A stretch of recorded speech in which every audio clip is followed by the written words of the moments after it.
Maoist హిడ్మాది అత్యంత రహస్యమైన జీవితం. 25 ఏళ్లుగా కనీసం ముఖం కూడా కనిపించకుండా చుట్టూ కోటల మూడంచెల సెక్యూరిటీ. మావోయిస్టుల ఎదురు దెబ్బలకు కారణం దళంలో ఉండే కొవ్వొట్టులా లేక లొంగిపోయిన మావోయిస్టులా? Watch the story.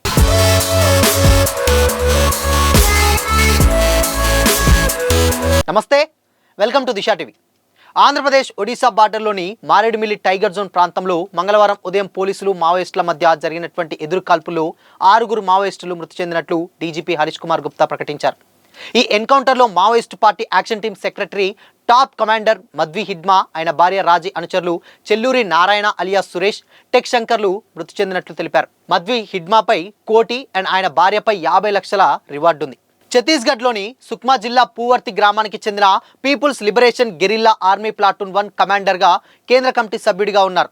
దక్షిణ బస్తర్ అటవీ ప్రాంతంలో ఉండే హిడ్మా ఆపరేషన్ కగార్ నేపథ్యంలో మారేడుమిల్లి అటవీ ప్రాంతంలోకి ఆశ్రయం కోసం వచ్చి పోలీసుల కాల్పుల్లో మరణించారా అన్న సందేహాలు వ్యక్తమవుతున్నాయి. మద్వి హిడ్మా 26 దాడుల్లో కీలక నిందితుడిగా ఉన్నారు. 2007లో సుక్మా జిల్లా ఉప్పల్మెట్లో సిఆర్పీఎఫ్ జవాన్లపై దాడి చేసి హతమార్చారు. 2010లో తడ్మెట్ల మెరుపు దాడిలో 76 మంది జవాన్లు మరణించారు. 2013 జీరం ఘాటి వద్ద కాంగ్రెస్ నేతలను ఊచకోత కోసిన ఘటనలో హిడ్మానే కీలక పాత్ర పోషించారు. 2017 ఏప్రిల్ సుక్మా జిల్లాలో 27 మంది సిఆర్పీఎఫ్ జవాన్లను హతమార్చారు.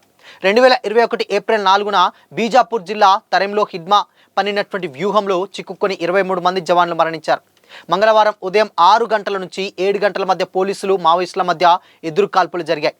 ఆంధ్రప్రదేశ్ సరిహద్దు అడవుల్లో మావోయిస్టుల కదలికలు పెరిగినట్లు సమాచారం అందుకున్న పోలీసులు కూంబింగ్ నిర్వహించారు. అనంతరం మావోయిస్టులు కాల్పులు జరపగా పోలీసులు ఎదురు కాల్పులు జరిపారు. ఈ ఎన్కౌంటర్లో హిడ్మా రాజీతో పాటు వీరికి సెక్యూరిటీగా ఉన్న 4 మావోయిస్టులు చనిపోయినట్లు సమాచారం. ఈ మధ్యకాలంలో మావోయిస్టులకు వరుస ఎదురు దెబ్బలు తగులుతున్నాయి. ఇప్పటికే అగ్రనేతలుగా లొంగిపోయిన తాజాగా మోస్ట్ వాంటెడ్ 51 ఏళ్ల మాడ్వి హిడ్మా కూడా హతమయ్యారు. భద్రతా దళాలపై అనేక దాడులకు ప్రణాళికలు రచించినటువంటి హిడ్మా పదుల సంఖ్యలో పోలీసుల ప్రాణాలు కోల్పోవడానికి కారణమయ్యారు. 2013లో జిరామ్ ఘాటి అంబుష్లో 27 మంది పోలీసులతో పాటు కాంగ్రెస్ నేత నందకుమార్ పటేల్ మృతి చెందారు. 2021లో జరిగిన సుక్మా బీజాపూర్ అంబుల్స్లో కూడా 22 మంది భద్రతా సిబ్బంది చనిపోయారు. ఈ ఘటనల వెనుక ప్రధాన సూత్రధారిగా వ్యవహరించిన హిడ్మా తర్వాత మోస్ట్ వాంటెడ్ అయ్యారు. హిడ్మా కోసం భద్రతా దళాలు ఎన్నిసార్లు గాలించినా ఆచూకీ తెలుసుకోలేకపోయాయి. ఈ క్రమంలోనే హిడ్మా ఎన్కౌంటర్లో మృతి చెందినట్లు ఇప్పటికే 5 నుండి 6 సార్లు వార్తలు వచ్చాయి. తర్వాత ఆ సమాచారం తప్పని తేలింది. ఈ విధంగా ఎవరికి చిక్కకుండా హిడ్మా అత్యంత రహస్య జీవితం గడిపేవారని సమాచారం. మాడ్వి హిడ్మా చుట్టూ ఎప్పుడూ దాదాపు 500 మంది సెక్యూరిటీతో ఉంటుందని తెలుస్తుంది. ఒక మానవ అడవిలా ఆయన ఎప్పుడూ రక్షిస్తూ ఉంటారట. పోలీసు బలగాలను 3 పెంచినా హిడ్మాను పట్టుకోవడం సాధ్యం కాదని అప్పట్లో మాట్లాడుకునేవారు. అంతేకాకుండా హిడ్మా దళంలో పనిచేసే సాధారణ మావోయిస్టులకు కూడా 6 నెలలకు ఒకసారైనా హిడ్మా కనిపించేవారు కాదట. తన వ్యక్తిగత వివరాలు బయటకు రాకుండా ఎప్పటికప్పుడు హిడ్మా అనేక జాగ్రత్తలు తీసుకునేవారని తెలుస్తుంది. మాడ్వి హిడ్మా చుట్టూ 3 అంచెల భద్రతా వ్యవస్థ ఉంటుందని తెలుస్తుంది. దగ్గరగా ఉండే ఏ టీంలో 10 నుంచి 12 మంది సభ్యులు ఉంటారు.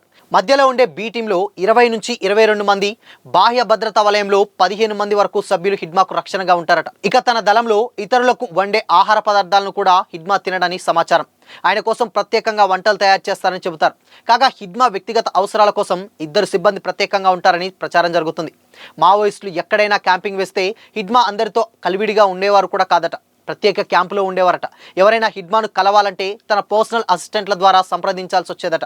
మావోయిస్టు పార్టీలో పొలిటికల్ వింగ్ కంటే ఆర్మీ విభాగంపైనే హిడ్మా ఎక్కువ ఆసక్తి చూపించేవారని తెలుస్తుంది.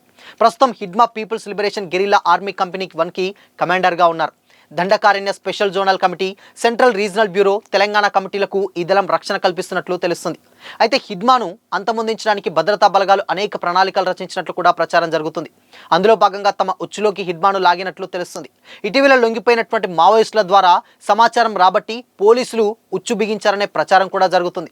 ఛత్తీస్గఢ్లోని సుక్మా జిల్లా పూవర్తి గ్రామానికి చెందిన మాడ్వి హిడ్మా మరియు తెగకు చెందినటువంటి ఆదివాసి 1981లో జన్మించారు. బాల సంఘం ద్వారా మావోయిస్టు పార్టీలోకి వెళ్లారు. విప్లవ భావాలను నరనరాన ఎక్కించుకున్న హిడ్మా మావోయిస్టులు నడిపే పాఠశాలలో విప్లవ అక్షరాలు దిద్దారు. కిషన్జీ అలియాస్ భద్రన్న నేతృత్వంలో సాయుధ పోరులో అడుగులు వేశారు. ఆపై జేగురుగొండ ప్రాంత దళ కమాండర్గా ఉన్న సమయంలో మావోయిస్టు అగ్రనేత నంబాల కేశవరావు ఆధ్వర్యంలో జరిగిన చింతల్నార్ టేకుమట్ల దాడిలో ముందుండి నడిపించారు. ఈ దాడిలో 76 మంది సిఆర్పీఎఫ్ జవాన్లు చనిపోయారు. దీంతో మావోయిస్టు పార్టీలో హిడ్మాకు ప్రత్యేక గుర్తింపు వచ్చింది. ఆ తర్వాత మరో అగ్రనేత చలపతి దగ్గర విప్లవ పాఠాలు నేర్చుకున్నారు.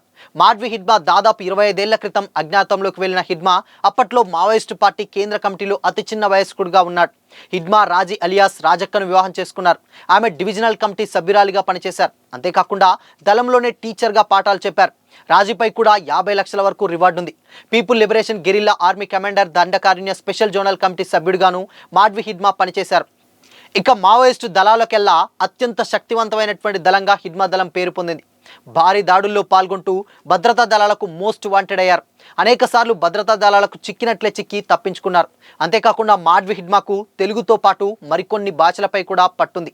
అయితే లేటెస్ట్గా లొంగిపోయినటువంటి కొంతమంది మావోయిస్టులే హిడ్మా ఇన్ఫర్మేషన్ ఇచ్చారని, లేదంటే ఇన్ని రోజులు దొరకని హిడ్మాని పోలీసులు ఎలా హతమార్చారని కూడా మరికొంతమంది కామెంట్ చేస్తున్నారు.